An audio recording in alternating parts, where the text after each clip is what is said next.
In the movie, you talk a little bit about how you started. I have a question here. I was wondering if you could talk a more. little bit about that. Could have them be questions, please. This series, Talk Amongst Yourselves, is all about using the power of film to harness collective conversation and national dialogue online about Jewish identity and experience. Today's discussion is going to revolve around the personal documentary, White, a Memoir in Color, directed by Joel Katz. I'd like to give a big thank you to Joel Katz for making his film available on JFI On Demand.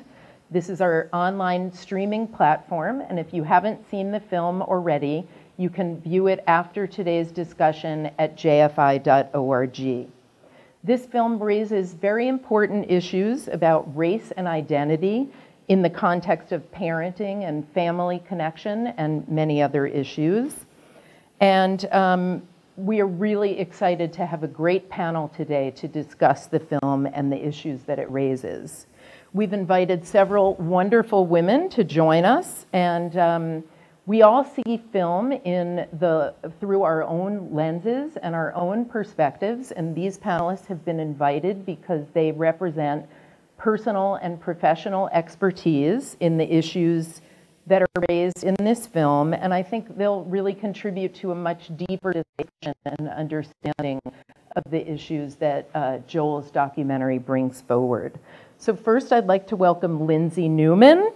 Lindsey is the program manager at Behol Lashon. Behol Lashon, for those of you who don't know, is an organization that grows and strengthens the Jewish people through ethnic, cultural, and racial inclusiveness. Lindsey is biracial and adopted and grew up in an Ashkenazi Jewish family on Manhattan's Upper West Side. A great place to grow up. Next, we have Ilana Kaufman at the end here. She is JCRC's Public Affairs and Civic Engagement Director of the East Bay. And Ilana works all over the country with Jewish organizations and Jewish community leaders that are grappling with the intersection of Jewish community identity, racial diversity, and racial justice. Ilana is African American and Jewish and is a San Francisco native. So welcome, Ilana. And finally, we have Nicole Opper in the middle. Nicole is an Emmy Award-nominated filmmaker who directed and produced a feature documentary called Off and Running. Some of you may have seen it on PBS, about an adopted African American child of white Jewish lesbians. Nicole is also our filmmaker in residence at the Jewish Film Institute, and she's currently working on a new web series called The F Word, which documents her and her partner's journey as they prepare to adopt a child from the foster care system. The pilot of The F Word will be screening at the San Francisco Jewish Film Festival this summer. So thank you all so much for joining us. I'm really excited about our conversation. So let's go. What I appreciate about the film White, a Memoir in Color, is the vulnerability and the personal voice of the filmmaker Joel Katz, sharing his sometimes awkward, sometimes uncomfortable journey into the world of transracial adoption.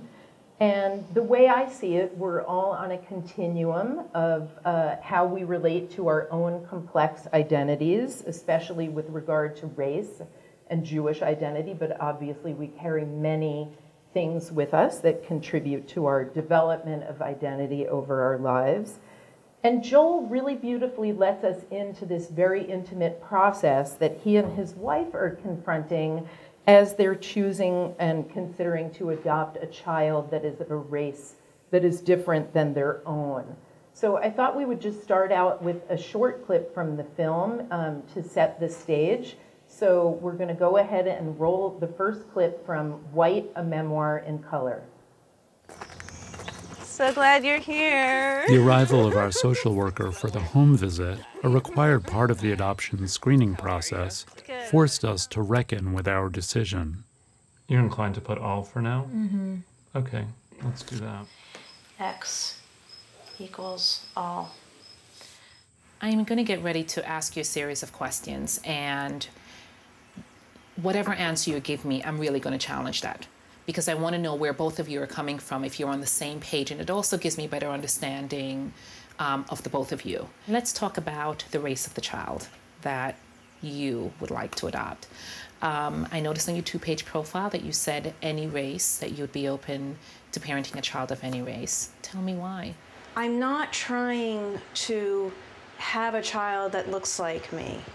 I'm trying to have a child to create a family with. Adoption is it's a different way of arriving at parenting.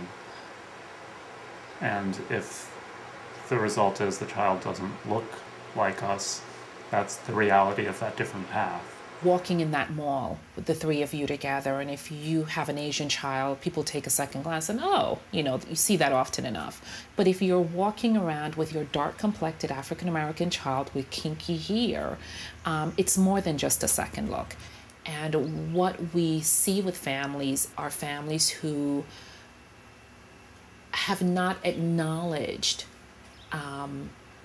their child's heritage, or when you think about the books that are in your home, the CDs that are in your home, what's represented there? Can a child pick up a book or a magazine and see a reflection, somewhat of a reflection or similarity of him or herself? So not only are you dealing with parenting issues, you're dealing with adoption issues, and then you're adding on to it race issues. And that, when you stack it up all together, that's pretty high. And how do you manage that? And what motivates you to want to move forward with this deck stacked that high? Why did I so passively accept Leah's suggestion that we check all? Is there any way to know what I'm getting myself into? So, wow, I love that last line. Why did I passively accept Leah's suggestion? So I just wanted to, unpack this clip a little bit. And I thought, Lindsey, can you talk a little bit about how this scene strikes you in relation, to your own story? And really talking about, the social worker really mentions a very layered set of complex issues of identity. Could you unpack that a bit and sort of just talk about it in relation to your own experiences? Yeah, sure. Definitely watching this film, I saw a lot of things that I recognized from my own story, a lot of things that were, however, also different. For example, so I'm also biracial, like their child, like Sonia is, and both of my parents are white Ashkenazi Jews. But when I was adopted 30 years ago, there was really no such thing as open adoptions, really. Like, most adoptions were closed adoptions. And I've recently sort of gone back to my father and sort of asked, I'm thinking more about this. Can you tell me, did you have to check off boxes? And he had no recollection of doing any of that kind of thing. And even preparing a booklet for a birth mother to look through, they didn't really do any of that. I also noticed, watching the film again, that the adoption agency that they use is the same adoption agency that my family used. Great place, Spence Chapin. But I think that what the social worker explains about the layered issues of parenting in a situation like this is really true. That there are those initial parenting, just, your child is probably going to hate you at some point in their life, whether they're adopted or not, and it has nothing to do with the fact that they're adopted, but then there are also, things that you do have to think about beforehand in this situation of, how are you going to build your child's racial identity? How are you going to, share their heritage with them, which is something that, whether you're same race or not, I feel like that actually has to be very intentional. And, where I grew up, as you said, on the Upper West Side of Manhattan, which is, New York City is a very diverse place, but at the same time, I was in environments, I wasn't always in diverse environments. So, when I progressed through school, my high school was not very diverse at all. My college experience was not very diverse at all. And so I think that was when, the resources that I had at home were really important to, reinforce that identity. But I do feel like one thing that, or as I've gotten older and more involved in the Jewish community, I've realized how important the Jewish community was to my building a very strong and healthy sense of my Judaism and my Jewish identity. And that's something that I think I could have benefited more in terms of a community, being part of a Black community or some other kind of community that could connect me in that way from the very beginning. So when, as an adult, really I've found that I've had to sort of build that for myself more so than I had for other parts of my identity. Yeah, and maybe you could elaborate on that a little bit in terms of building an identity. And Leah and Joel really are also investigating how do you transfer, cultural knowledge and cultural identity, in terms of African American identity or the biracial identity of the child that they adopt. How do you do that alongside of Jewish identity? It's really interesting to me that their Jewish identity isn't really discussed overtly in the film at all. Yet their story seems to me a very Jewish story. So can you talk about how you hold both of those identities going forward in your life, and how have you created the connection with African American identity in your own life? Yeah, those identities exist simultaneously because that's the only option, really, that they have to. I grew up feeling very comfortable and very safe in my Jewish community, but I did find that as I got older and was going out into the world without, say, my parents, where I grew up in a large, loving synagogue where people knew me and they knew my parents, and I felt very accepted. But as I got older and was out in the world by myself and had to step into Jewish spaces where maybe people didn't know me, and facing questions, and even if there's a perceived questioning that maybe wasn't said out loud, still made me feel uncomfortable in certain ways. And so I found that I was choosing to be in spaces with other Jews of color, and that was the Jewish community that I was building for myself. And it follows that that's sort of where I am professionally right now as well, that's what's comfortable for me. And I feel like that's a bridge for other Jews of color, building that bridge to mainstream Jewish life and Jewish community. But it's really, for me, a both and, that I want to be in those situations where I'm with all kinds of Jews, and then I also want to be in situations where I'm getting to really connect with others who share that identity of Jews of color, of being even more specifically Black and Jewish as well. Can you talk a little bit about your work at Behol Lashon and how you're integrating your ideas, that you've grown up with into your professional life? Yeah, I think that this film is a great example of race is an issue that isn't really talked about that in American society, and that it can be awkward, and yet it's so important. And it's these issues are still apparent whether we speak them or name them. I think if you are a person of color or not, it's equally important to talk about these things. In the Jewish context, I think that Jews, because we are such a diverse people, we should be that much more prepared to talk about these things. But I give Joel and his family a lot of credit that they were willing to sort of put their discomfort on display.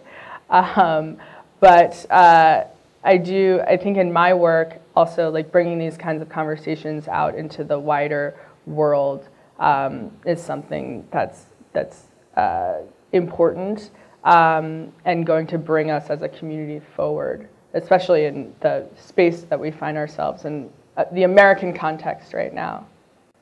Yeah, and so what do you think the context now is providing us the opportunity to do? And what have you noticed in terms of young people growing up versus intergenerational conversations happening around race within the Jewish communities?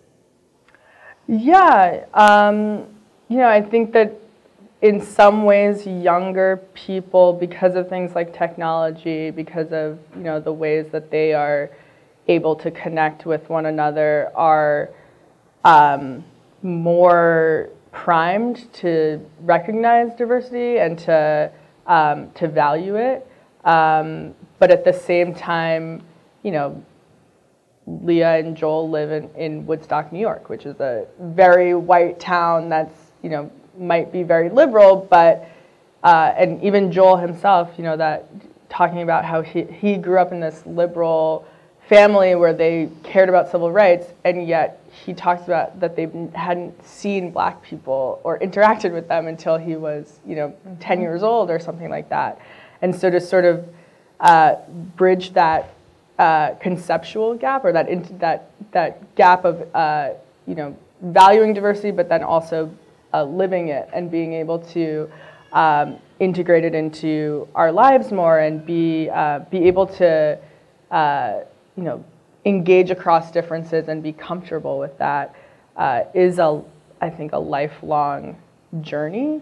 And I think the Jewish community is, because of some of the conversations that are happening on the national stage now with Black Lives Matter and some of the political atmosphere, that it's no longer, it's harder and harder to keep that conversation at arm's length. Yeah.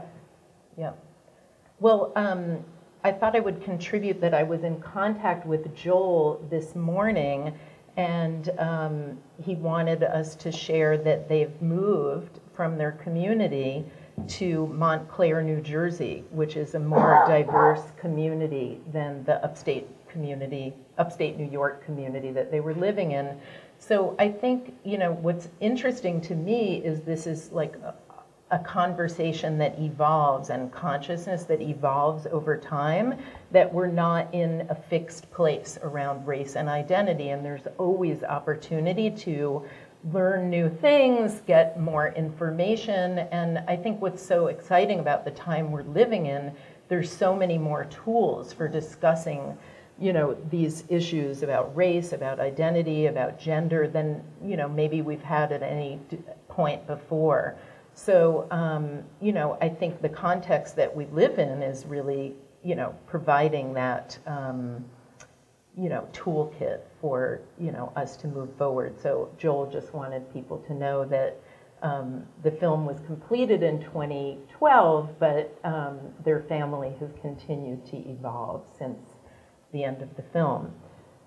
So I thought maybe we would move forward to a new clip, and this really, this clip is more about the family context, the history of Joel's family. As you just mentioned, his father was working at Howard University in a predominantly black college, the first white professor there, and yet Joel's world lacked diversity. And it was more through the stories that his father brought home that he, got his messages about race. So let's look at the clip from the film, and then we'll talk about it. Shortly after we settled into our suburban home, my father began working at Howard University. It was a wonderful, wonderful experience at the outset. This was in beginning of 1968. I was treated very, very well. There was no hint of racism. He was very idealistic. We were both very happy about it. And then events happened. There was a lot of turmoil because of the student uprisings in Stokely Carmichael, inciting blacks against whiteys. Well, tragically, it wasn't too many months later that King was assassinated. Well, in fact, it was on my birthday, April 4th. I remember that.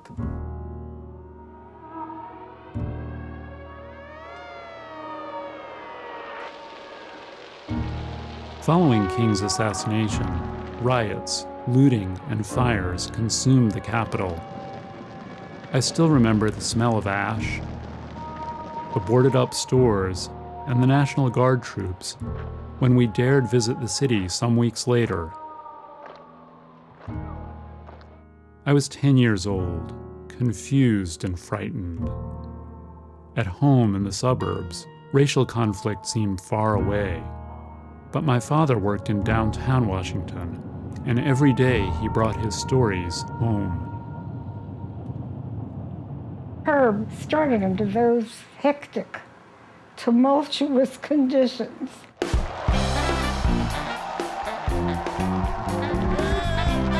Those times brought about a lot of outward animosity, and feelings came out, and we want things now. And I was right in the middle of it.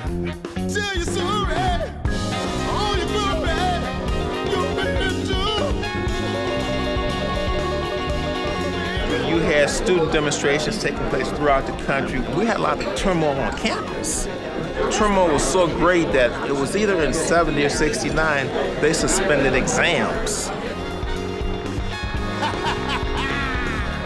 Both the dean of the School of Engineering and the president of the university were forced to resign. They were labeled Uncle Toms. People were railing against administration in general. He had a tough job, starting a department by himself pretty much all alone. I ever heard anybody say, Katz should not be here because he's white. He may have felt that. He never brought my sister I to his workplace with him, but Howard University was ever present in our home.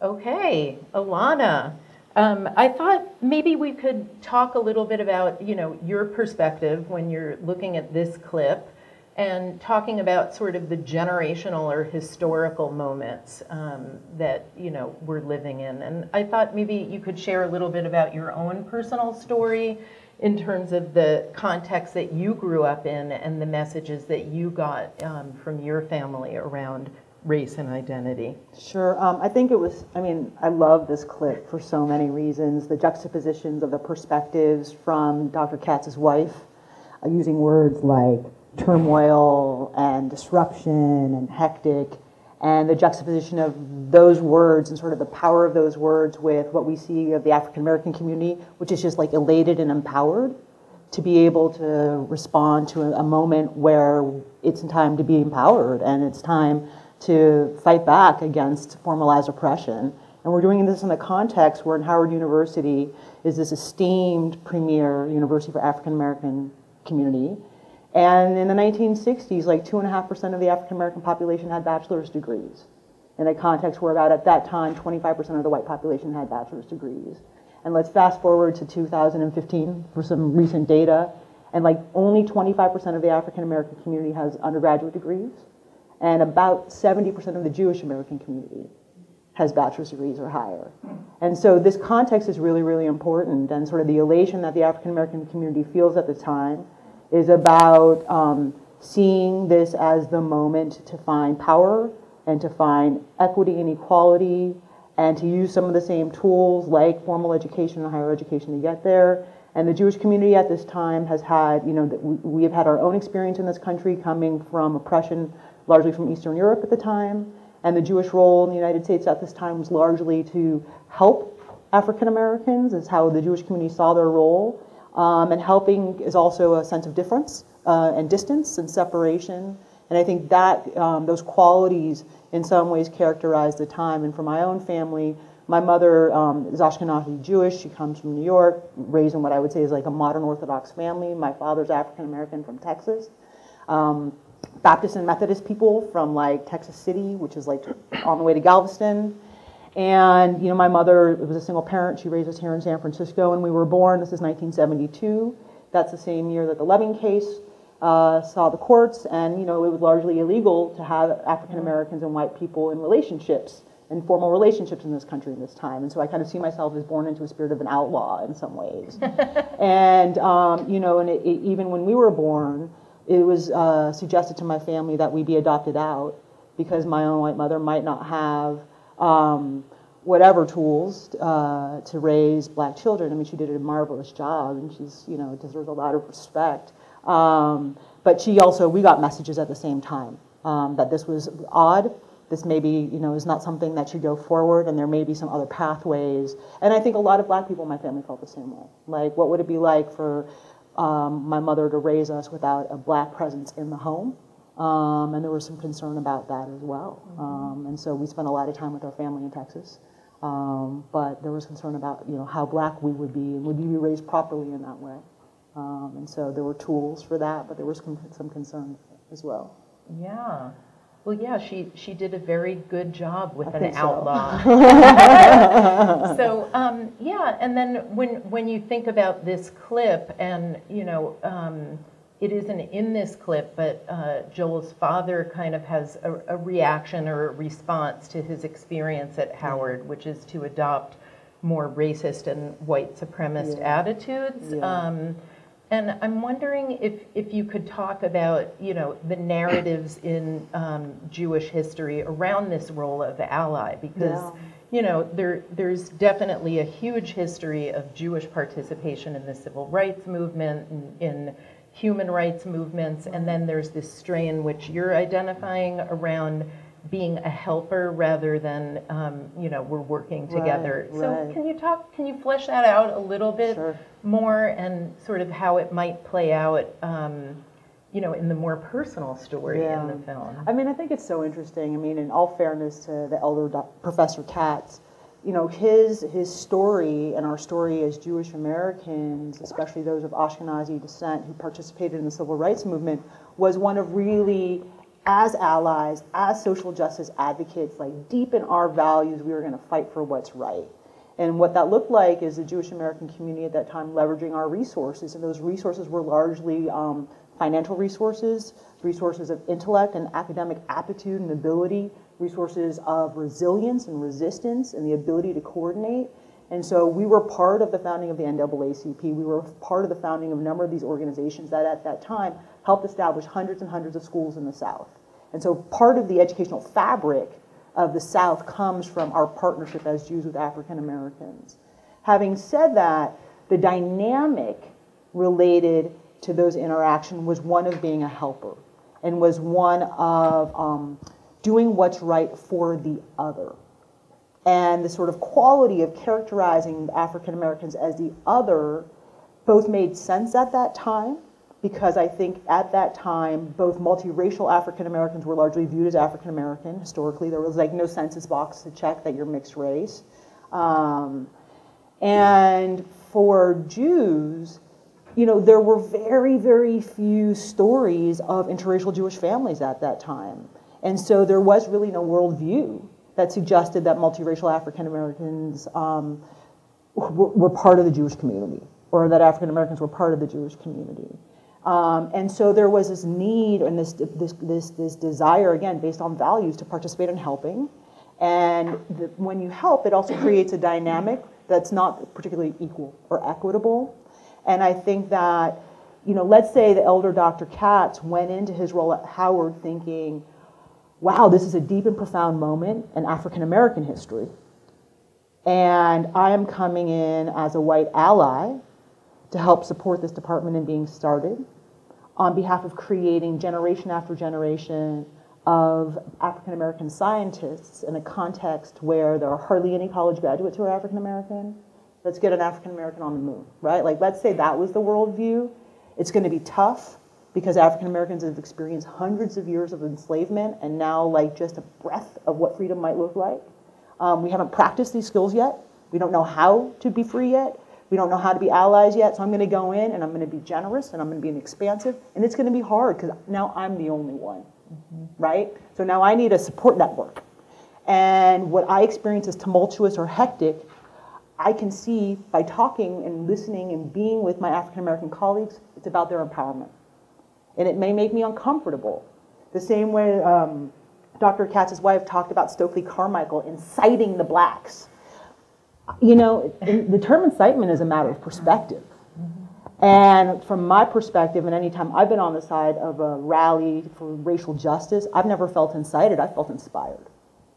And so again, like, what if the elder Dr. Katz had been able to wonder, is this incitement or is this inspiration? Or what is this discomfort that I feel? And how do I sit in this discomfort for the greater movement? That's a lot to ask of anybody. But, you know, again, like, his entry into his work was shaped on his experience, his worldview, the generational moment, which was one of helping the other. And helping the other only lasts so long. And at some point, the other becomes the majority, or becomes empowered, or has more access to their own sense of self. And then the dynamic changes. And I think we see some of that strain when the dynamic changes. Yeah. Thank you for that. I want to move a little bit forward from this to look at another clip to add to this, and then kind of come back to bring things together toward the end of our discussion. Nicole, you made a film on transracial adoption, and now years later you find yourself in a process of adopting a child. Could you talk about your film first up and running, how you got involved in making it, and then maybe set up the clip that we're going to see from this film so that you know, we can set the stage for our talk? Sure. So Off and Running, I made in my mid-20s, and I had just met an incredible young woman named Avery Klein-Cloud, who was a teenager at the time, and you know, she was black, and she had these white Jewish moms, and she had a Puerto Rican brother, and she had a Korean brother, and I was interested in that family makeup, and frankly, for the first time, kind of caught a glimpse of what my own future could look like as a queer parent. And at that point, at the starting point of making the film, that was kind of foremost in my mind, was, okay, this is what life can look like for me as a queer parent. This was long before kind of the huge education of transracial adoption really arrived via Avery in the making of this film. But I'll get to that after the clip. So the clip we're going to watch is a family dinner with Avery and her family discussing her impending search for her birth family. And then it leads into a Hanukkah scene, I believe. So we'll watch that, and then I'll give a little more background. Thanks. Okay, let's roll the clip. I sent the letter to my birth parents, and so we're waiting for them. Well, they sent my letter to her through the agency, so she doesn't know my address. She knows my name, right? No. Yes, she does. Not your whole name. Avery Brooks. But there can't be any identifying information on the letter, like your last name, your address, your phone number. But so they sent the letter to her. And now, after I panicked. The second I put the letter in the mailbox, I panicked. And then I settled myself down. And now I'm going through that panicking stage again. What are you panicking? I don't know. I feel like I might get turned down. Like, I'm not ever going to get a letter back. Would that be so bad? Yeah, for me it is. That's why it's taken me about 5 years to finally do it. What made you do it? What made you? Because I want to know. What is it that you want to know? I want to know who I am, who my birth parents are. I want to know where I come from, family background, more than what I have. Mm-hmm. I'm going to tell you exactly who you are, okay. All right? You are my child. You are Bobby's grandchild. You're his sister. Yeah. You're his sister. And you are the biological child and the biological sibling of all those people. And you, God willing, you'll find out who they are. And what happens if you don't get the letter? It'll be disappointing. But really nothing has changed, has it? Yes, this whole time I haven't been turned down by my birth mother, and now I will be. Baruch atah Adonai Eloheinu melech haolam asher kidshanu b'mitzvotav v'tzivanu lehadlik ner shechanu. La la la la la la la la la la. I feel Jewish because I was raised Jewish, I guess. Like with the Holocaust, a lot of my family was killed there. A lot of the people that, you know, are connected to my mother and my grandmother. But when people first meet me, they don't see me as being Jewish, which I realize is, you know, kind of obvious for why they don't see that. Okay, I love her brother. That's like a real sibling interaction right there. Yeah. And, you know, I love how the film progresses and you can really see more conversations between the two of them as she sets out on this journey. And for those of you who'd like to see Off and Running, the information is available on jfi.org. And we will point you to be able to see that film. Could you talk a little bit more? This is kind of in the beginning of Avery's journey, and you know, maybe set the stage for, you know, how we entered into this moment where she decides to make this decision to contact, you know, her birth mother, and then how her questions evolve throughout the film. Sure. Yeah, I mean, I really began making the film without any knowledge of the fact that she was about to go search for her birth family. This was going to be a very different film, and frankly, a very kind of romantic and a naive idea that I had in my head was, you know, I just want to tell the story of this beautiful blended interracial family and what that looks like, because I was excited about it. And, you know, thus began my education and my own journey alongside Avery as she decided to reach out, something she had been considering for years and years, but didn't do until we started filming. And, you know, over the course of the film, you see her really kind of wrestling with her identity, with her Black identity, because, you know, it didn't really matter that she grew up in diverse Brooklyn, one of the most diverse places in the country. The fact of the matter was she wasn't seeing people who reflected her racial and ethnic heritage around her dinner table. You know, they may be in the neighborhood, they may be in the school, but they weren't in her home, and so she was struggling all the way through with what does it mean to be Black, and you see her kind of pulling back and the push and pull that she has with her moms who in a lot of ways weren't fully understanding the struggle that she was having, but they were still, you know, incredibly loving and supportive and wonderful mothers, and doing the best they could. And, you know, so that becomes the story of the search. It begins really as a search for birth family, but it quickly turns inward and becomes a search for self, a search for identity, and what it means to have such a layered identity, you know, Jewish. Yeah. Is because she very much embraces her Jewish identity, and to this day, African American, you know, daughter of queer parents. I think for me, where, you know, things shifted for me was in finally recognizing that having two moms, no big deal. Like, not for Avery anyway, not an issue. The issue for her, the challenge for her was having white parents. And what did that mean, you know, to not have people who could instill in her a kind of, you know, pride in her own racial heritage, because it was something that they didn't personally experience and didn't fully understand. And so that, you know, that was a really important lesson for me. That, and it took 3 years to make this film, so it was an evolution. We were all evolving. Yeah, and I mean, it's interesting because we also showed a film at the San Francisco Jewish Film Festival, Lacey Schwartz's film.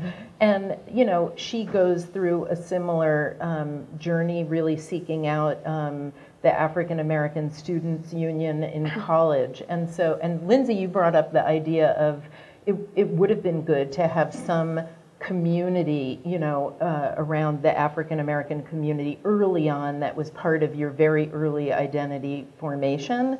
And, you know, it's like when we look at these films, it to me, it feels like, of course, yes, that's, you know, really necessary. And then it's a complicated question, where do you get that? What do you do? And I'm wondering if you could talk about, you know, your own journey as you're embarking on parenthood. What kinds of things are you exploring in terms of being able to set the stage for really great identity development in your child, from what you've learned from your experiences of making that film? Yeah. Well, making Off and Running certainly kind of lit that fire for me to begin deeper exploration into how I might parent transracially, though I wasn't sure when we walked into, you know, adopting from the foster care who this child would be that would ultimately come into our lives and our home. It turns out he is Black and Filipino. And so I did learn many lessons from Avery, but I really center my own experience in, what I've learned from adoptees of color. I center that. I need to learn how to parent from adult adoptees who've been through the experience and have written about the experience. There are incredible books out there, incredible literature about this. There's a lot of media and documentary about this as well. That's first and foremost for me. And then, of course, it's about, intentionally building a really diverse community full of people who do, in fact, reflect my foster son, in ways that I don't and can't. And making sure that I have those people kind of there to mentor in the ways that I'll fall short, being a white person. We can be allies and work hard to be great allies, but you just can't fulfill every need when you're raising a child of color as a white person. I think you have to accept that and begin to kind of embrace a larger community of people who can help you. Yeah. And, when we've exhibited films in the past that really look at the relationship of Jewish identity and Black identity together, a lot of audience members sometimes say, well, which is more important to you, your Jewish identity or your Black identity? Like there's a hierarchical relationship. And I'm just wondering about, this idea of holding multiple identities. We're all very complex people. If you were to look at me, you don't know all of the complexity, inside of me in terms of my history by just looking at me.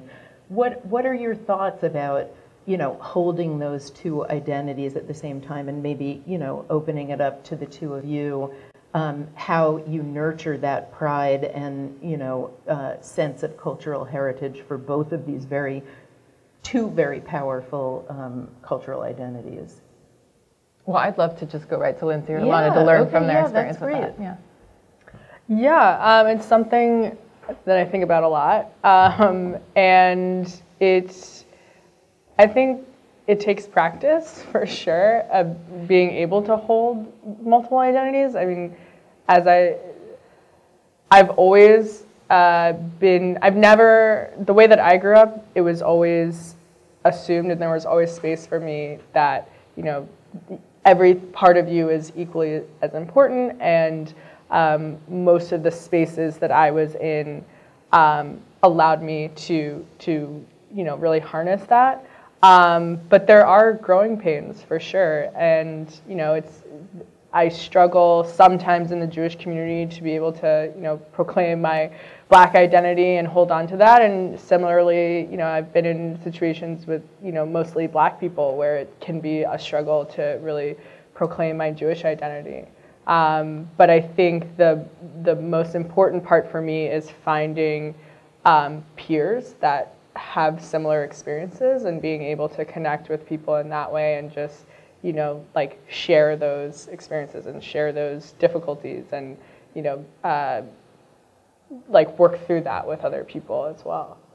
I don't know, Ilana, if you have anything. Yeah, no, I mean, I think about it a lot for myself, and I think about I have an 11-year-old daughter, and so who looks, who's multiracial, Black and Jewish. I think for myself, I have the benefit of having a strong anchor in my African-American family and visited a lot. And so, have been informed and raised by that world. Growing up here in San Francisco, I grew up in the Western Addition in the 70s. And so it was like all Black, Japanese, and like radical Jews. And so I had the benefit of being part of an integrated environment very early on. Having said that, like the minute I would leave my neighborhood and go to synagogue, there was nobody who looked like me other than my brother and 2 other friends. And so it was super isolating. And I think at that time, the construct was much more like, if you were going to be Jewish, you needed to be in a white Jewish world. And then you could leave that world and be in integrated spaces. And there were Jews in those integrated spaces. They were not Jewishly identified in the same way as like at the synagogue. And now I think it's really interesting.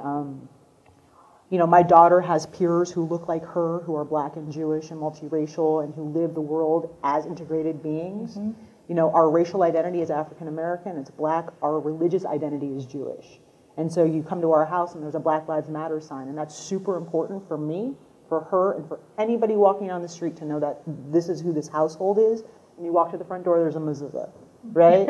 And like, that's our reality. That's our world. You know, like, I have, you know, and for my daughter, we have to walk in the world as Black people in a society that is racist, right? And so like, part of our Black identity is also like, how do we navigate the world so we are safe as Black women, right? Like, how do I raise my daughter to be spiritually whole and racially safe? And there's no competition, there's no hierarchy, because we're talking about two different things. Her spiritual wholeness will help make her racially safe because she can develop core values as a Jew, core ways of being in the Jewish world that translate into the secular world. But there's very little right now in the Jewish world that trains her to be racially safe. Right? Like, we're not in the Jewish world talking about what does it mean to be raised as a Jew and as an African American from Jewish values. And so that's also like something I really work on, is how can you be whole in that way, and how can you apply your Jewish learnings to your racial identity world? Because there's a lot we can take from the racial identity world and apply to the Jewish world. So that's something we struggle with. And the last thing I'll say is, you know, we fill our spaces with people who first and foremost resonate with our core values. And we have the benefit of those spaces being filled with people who are queer, who are Jewish, who are Black. We have the benefit of living here in the Bay Area. But, you know, like, I think about, you know, there are lots of things that would be easier if we didn't live in the Bay Area, like, you know, like affording a home. But, like, where are we going to go, right? Like, as people who are part of the queer community, the African American community, the Jewish community, we're going to be like refugees somewhere, right?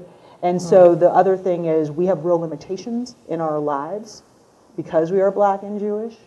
And those limitations are real, and they do reflect the historical limitations that any identity group that is vulnerable has. And those will continue, and we just have to learn how to strategize around them and move through them. Yeah, and that's a perfect segue, actually, to the last clip, because we're going to see Leah and hear a little bit about, you know, we saw Leah and Joel in the first clip considering, you know, the boxes, and now this is more toward the end of the film where they're thinking about, okay, where do we go in the future? So let's roll the last clip. Since having Sonia, the way I look at the world and race and culture has just completely and totally changed. One wonderful day, through the adoption agency, Her books, toys, everything. I can't look at anything. Forget the school, her music classes. I open up a magazine and I literally won't buy it if there's not enough people of color in it. It's what I see now. I notice, I look at the room and I take a quick check. How many white people are there? And it's usually overwhelmingly white. That's my world. It's overwhelmingly white.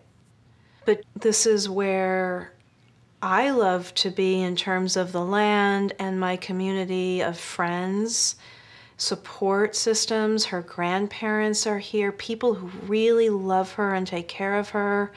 And it's hard to calculate which is more important. She wanted a family to adopt you, and she chose us, your daddy and mommy. I'm constantly weighing in my mind, do we need to move so that it's racially diverse? So that she has that, that's what she sees, that's what she knows. We're not gonna have to reach a point one day where she looks up at me or you and says, where's everyone else who looks like me? Why am I so different? Racism still exists in this country. And whether you live on the Upper West Side, or you live in Harlem, or you live in upstate New York, when people see white parents with a Black child, it does give them pause. Where we were in the 70s is very different from where we are now, 30 years later. And think about your daughter 30 years from now, what she can look back on and say, wow, we've come that much further. And I think as a society, we certainly have the potential of a lot more growth. Hey, so, you know, a real evolution and moving to a different place, having these epiphanies, these moments of consciousness around, you know, seeing your environment in a new way, and especially poignant to see that and know that, you know, they have actually moved out of this community. So I'm just curious, as you watch this clip, what do you feel or what do you think of, and what kind of comments do you have? Lindsey? Yeah, I mean, the first thing that struck me was, like how wonderful that she's had that sort of switch in the way she's thinking, but I was also thinking, but what if you had a white child? Like, I feel like you should have been asking these questions no matter the race of your child, and you should have those same books and media, and like for my parents, I know that they're having a child of color definitely affected the way that they saw themselves and saw the world, but at the same time, my older sister is white, and I haven't asked them like, okay, which of these children's books are here like since I was born, and, like, which ones? But I think there was somewhat of like there were some of those things that were there even before I got there, and like my baby doll when I was little was black, but it was my sister's before it was mine. And and my sister just had a child herself last year, and she's white, her husband's white, and her child is white. And we talk about that a lot of like what kinds, because it's important to my sister that what she's teaching her daughter, my niece, about the world and about having friends who are of different races and baby dolls of different races. And I know that part of that is because I'm her aunt, and part of it is just because that's the way she sees how to bring a responsible citizen into the world. So yeah, I mean, I would be curious as to your guys' reactions as well. Well, Nicole, I'm really wondering about your reactions being in process, what your impressions were in this scene.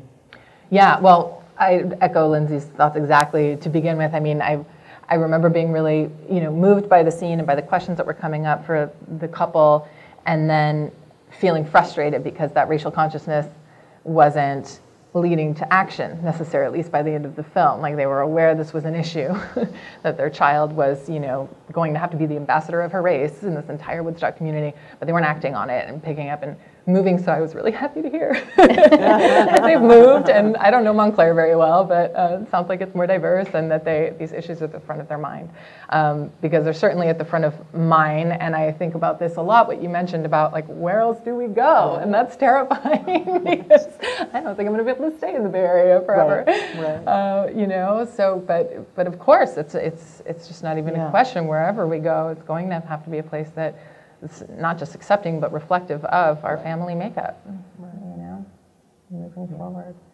Excellent. Ilana? I think I would just add two things. One is, I was struck by just how, when Leah's reflecting on the magazines, the books, I walk into a room and everyone's white, you can see in her eyes, like, her playing through those experiences, and there's something deep and there's something heavy that happens for white folks who are in environments where you're not, to Lindsey's point, catalyzed to have that consciousness already, and then you get woke in some way, and then you like look at the world and you're like, my God, it is so racist.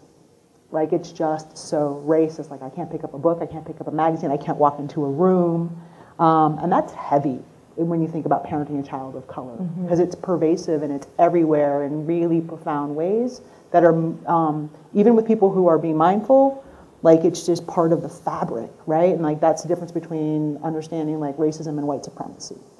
And then I'll just also say that, I think that the idea of moving, and I think, how hard of a decision for them as a family and how important, but even in an environment, and I know Woodstock well, where you have like a lot of amazing Jewish families, for them, with amazing cultural values of inclusivity, of seeing everyone in God's image, of social justice, the gestalt of it is not enough, right? So even if you have an entire community of well-meaning, amazing people doing the right thing, loving up your family is there, they love your kid,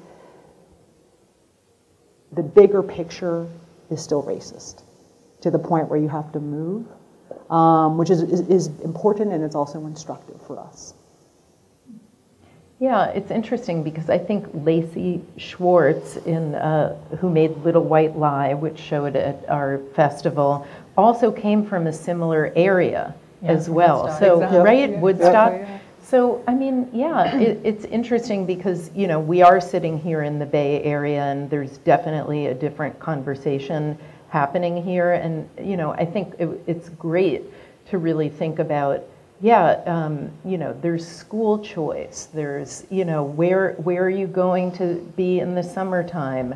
Who are your friends? Who are your, you know, community of people? And I think, you know, seeing Joel and Leah evolve within the context of that community, it just reminds me the whole thing is really a continuum and that people are moving along. And I think, you know, I'm really grateful for this day that you've all come here to be part of the conversation that would move this conversation into the larger community, move it forward.